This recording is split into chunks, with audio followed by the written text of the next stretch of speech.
Waterfall, the CCW podcast.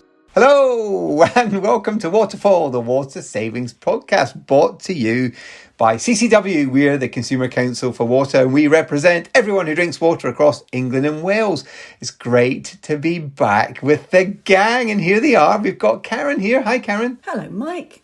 You actually sounded pretty perky there, so I'm not going to ask you for any scores out of 10 about how happy you are. And here's Tom with an incredibly bright background.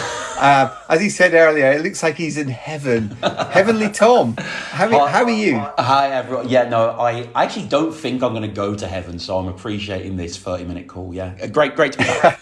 Very, very good. We've got a really, really good edition of Waterfall lined up where we're looking at Hosepipe bands. They're striking back, they're returning, they're expanding, they're growing. So what's going on down in the southwest? We'll be looking at that in this episode of Waterfall, and we have a fabulous mystery guest.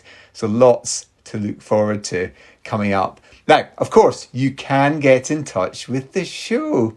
Many of you do, and we love to hear from you. There are many ways you can do it. You can email us if you'd like to on podcast@ccwater.org.uk. And of course, we have got Instagram, which is Waterfall Podcast. And in new exciting news, we have now got our Twitter account. Waterfall has a Twitter account. It's Waterfall_pod. I know Waterfall was taken. I mean, what were they thinking? Waterfall_pod. So please do find us and follow us. We've been actively tweeting and we've just been open for a few days. So please do come and follow us. And we would love to hear from you. And another way to get in touch. Now, before we get stuck into our hose pipes, I just want to touch on something that I think is really important in everyone's lives at the moment. Chatbots. Artificial intelligence, right? Everyone's talking about them. So I thought, well, maybe we could be replaced by chatbots. Forget my anodyne drivel at the start of every episode. Why don't just cut out this and just get a chatbot in to see if we could be replaced? So I had a look. I had a little play on one of the chatbots. I asked some questions.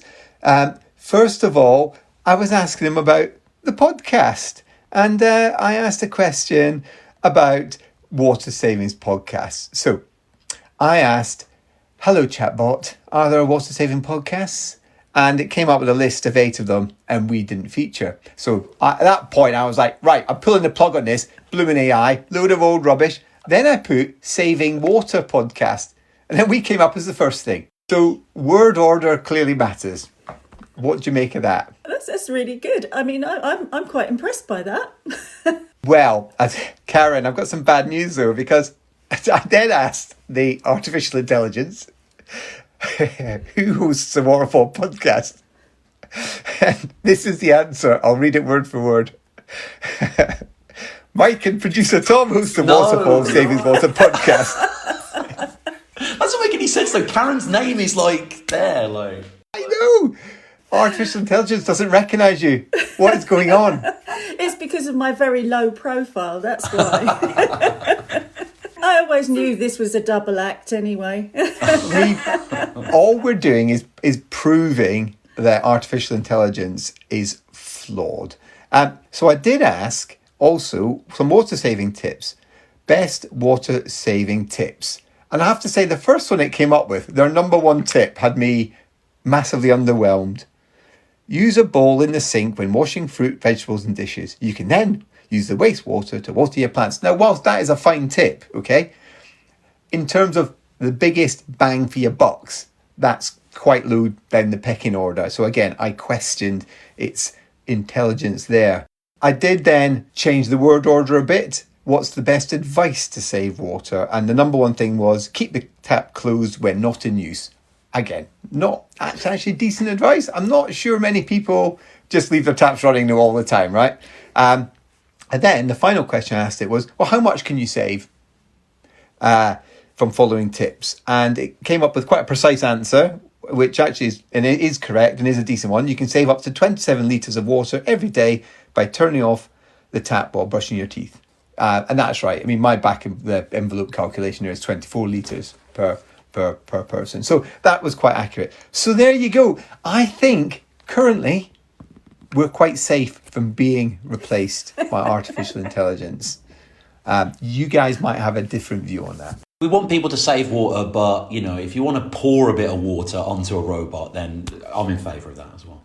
Short circuit them. Yeah, that's the only way. This is how they combat the rise of AI, by pouring water on them. Right. Anyway, there we go. I think it's time to bring on our mystery guest.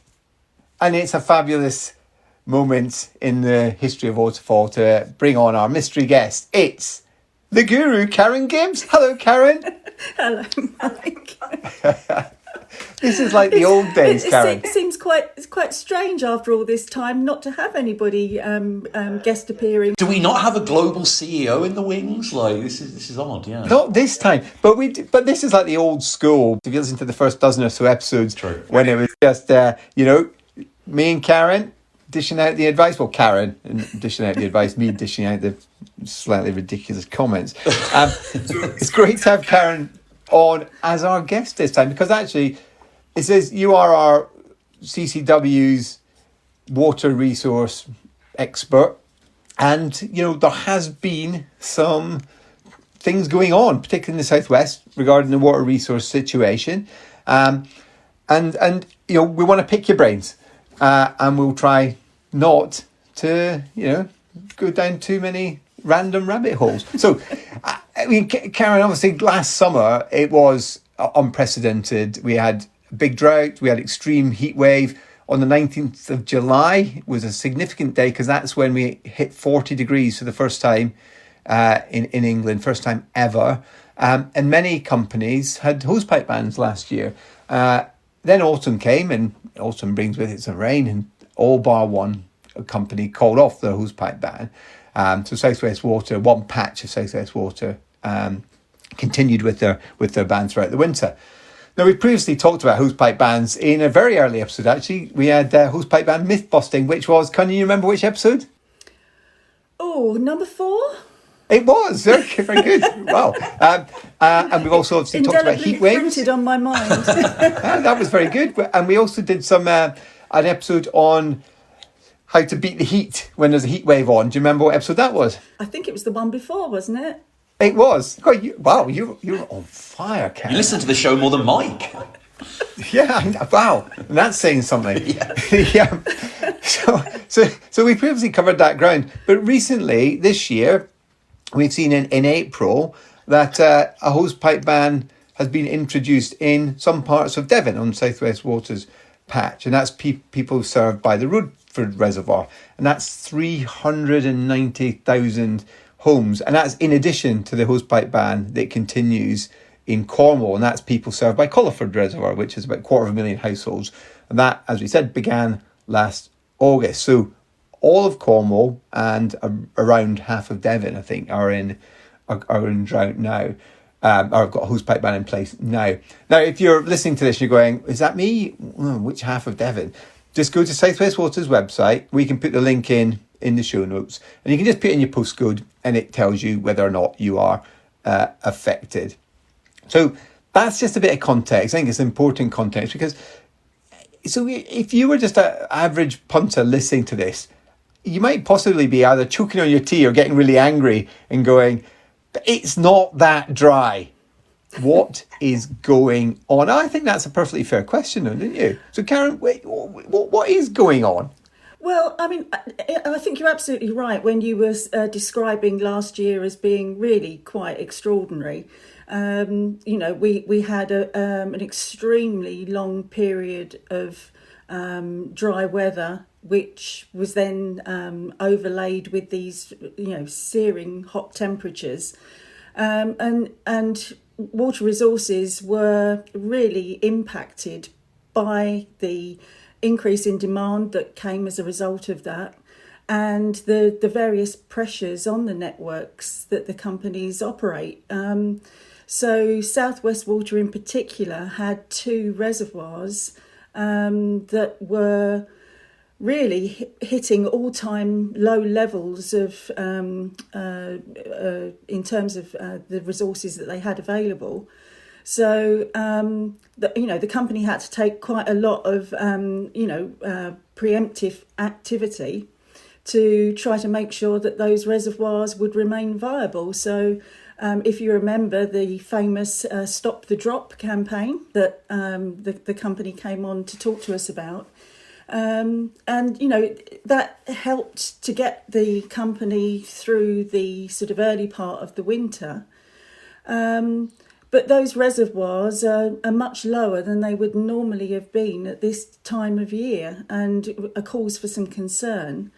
So obviously, in an effort to try to make the water that is available go as far as possible, the restrictions on using hose pipes, so what is often called temporary use bans, were held on in the Cornwall area, but then extended, as you said, into Devon more recently. And even this year, we've had some quite interesting weather, haven't we? Didn't we have record-breaking February and Marches? Yeah, I mean, it's just showing how volatile our climate is getting. We had the driest February in about 30 years since records began. And that was followed by one of the wettest March and early Aprils in the last 40 years in some places. So, we really are seeing these big swings in weather conditions. And all the while, the water companies are having to manage the needs of the environment and the needs of their customers. And I was just checking actually this morning, and interesting context, because, whilst I think it is completely fair to say, but it's winter, doesn't it rain, and these reservoirs are going to fill up. Both Colliford Reservoir and Rodeford Reservoir are lower than they were at this time last year, which just, I think, paints a very interesting picture in terms of why there is that need to have restrictions in place. So sticking with restriction, now we all call it a hosepipe ban. It's actually called I'll do my I'll do my special voice, a temporary use ban. What are people actually being asked to do then in Devon and Cornwall? Well, I think South West Water, the local water company, is asking all its customers to do what they can to conserve the water that's available. Now, the measures that are imposed mean that you shouldn't be using hose pipes to do things like water your gardens or wash your car and that sort of thing. But, generally speaking, what they're asking is their customers to help them conserve the water that's currently available, because at this point in time, it's still not certain what the summer is going to be like and whether we'll see a repeat of some of those hot temperatures that we saw last year. So there's common sense stuff about using the hose pipe, and then just in general, be more aware of your water use. That's the general ask, isn't it? Yes, and it's not just household customers. Obviously, the company is calling on business and commercial customers as well. And importantly, the people that are visiting the area. I was going to ask that. Are there an exception then for tourists? Are they off the hook or are they covered? Well, I mean, hopefully people that are visiting Devon and Cornwall will be aware of the challenges that they have down there in terms of the water resources situation, and will be wanting to do what they can to join in, and do what they can to conserve water as well. The fact that the restrictions are in place is really an opportunity for local businesses, whether that be hotels or campsites, etc., to really sort of ensure that the message about conserving water is being broadcast, amongst the people that are visiting. So it does affect tourists, but of course they've got to know. I think that's what I'm hearing you say. Yeah, absolutely. I mean, it's really important. I think, the people that are visiting Devon and Cornwall are doing so because they enjoy and really value the beautiful environment and countryside. And as I said earlier, it's really important that the company is able to balance the needs of the environment and the needs of its customers and visitors. So, hopefully people will recognise that they have a part to play. CCW, passionate about championing the best interests of everyone who uses water, now and in the future. So I've got a very important question now, because one of my pals in Exeter, so that's in Devon, has a hot tub. And we have some, let's just call them healthy discussions about the hot tub. Is filling up a hot tub banned under a temporary use ban? I think the important thing is, it's whether or not you're doing so with a hose pipe. If you're filling it up with a hose pipe, then that wouldn't be allowed. But I mean, if it's one of these really fancy ones that's all sort of plumbed in and what have you, I don't think it is banned at this stage. But I think what we're hoping people will recognise is that that there is the spirit of what the restrictions are there to try to encourage, and that's a sense that water's precious and we need to use it very wisely. So anybody that has got outside pools or things like that should really, try to do what they can to minimise the amount of times they're out there filling it up. So part of this really is just, again, there's a theme here. This is just about trying to do the right thing, isn't it? Yeah, absolutely. I mean, as I say, anybody that was around last year will recognise that, it was an exceptional time. With it being uncertain what this summer will bring, it's absolutely right that the company is taking a precautionary approach, and the company has to be doing and be seen to be doing all it can to secure supplies. So, doubling down on leakage, looking at alternative sources of supply, moving water around its networks so that it makes best possible use of what is available. But as individuals, everybody has a part that they can play too. And so, it's really important that people feel that they're working together on this.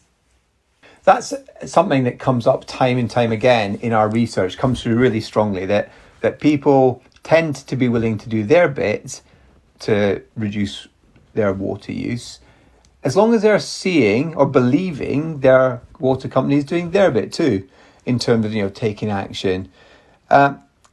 What more do you think can companies do to help reassure the people they serve that they're on it?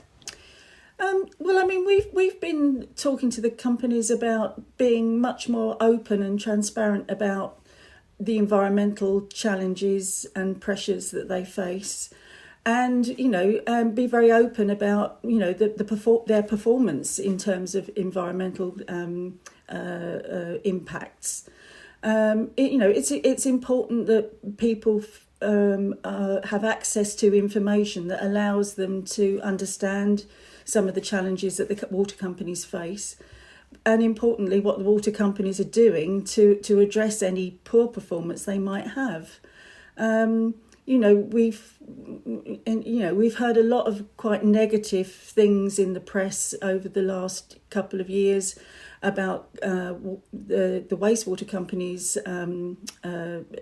environmental performance, and I think that has undermined people's confidence in some of the local companies. So the emphasis then really should be back on water companies to go that extra mile to explain what they're doing to look after the environment and to make their water resources go last as long as they can into the future as well. Yes, because I mean, with a growing population, our existing water resources are, and as we saw last year, come under incredible pressure, and we just can't keep pumping more and more water out of our rivers and streams. There is an expectation that over the next 25 or so years, people will start to become much more water efficient, and in fact, reducing their average water use from about just over, I think it's 140 odd litres of water a day to just over 110.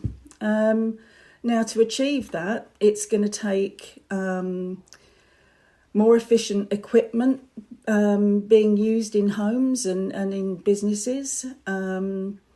People, doing a lot more in a more conscious way to conserve water. And for new builds to be built to much higher standards in terms of water efficiency as well. But this won't happen by accident, will it, Karen? I mean, just saying that people need to use 110 litres of water per person per day is a target. That won't happen just by osmosis. People need help, they need guidance, they need advice, they need support to be able to do all this stuff. And again, it seems to me that there's an open door for water companies to go that extra mile to help the people they serve do this. Yeah, and I mean, some companies do already do quite a lot to help their customers. They do things like visits to their home to do sort of what they call water audits. So they'll check to see if there's any leaky loos or dripping taps and things that they can sort out while they're there. They, as you say, they give advice. They give out free bits of water-saving equipment. The efficient shower heads and things like that.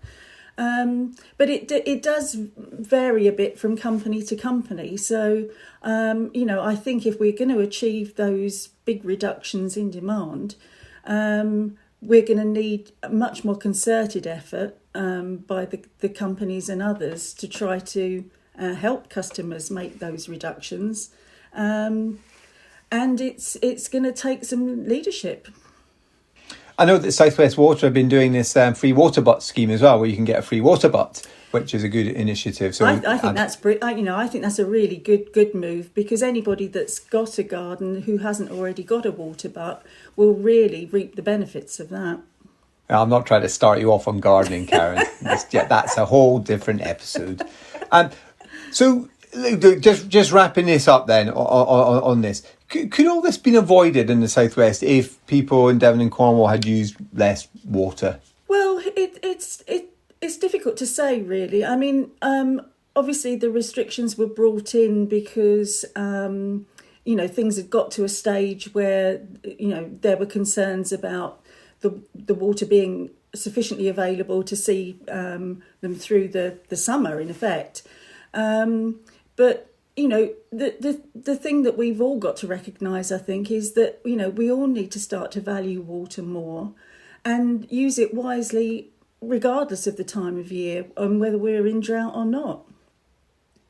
Well, there has been some unprecedented weather in the last 12 months, which clearly is a major factor in what we're seeing at the moment. And what about the rest of us? Across England and Wales, if you're listening to this, you're going, okay, you're banging on about the Southwest, but what about the rest of us?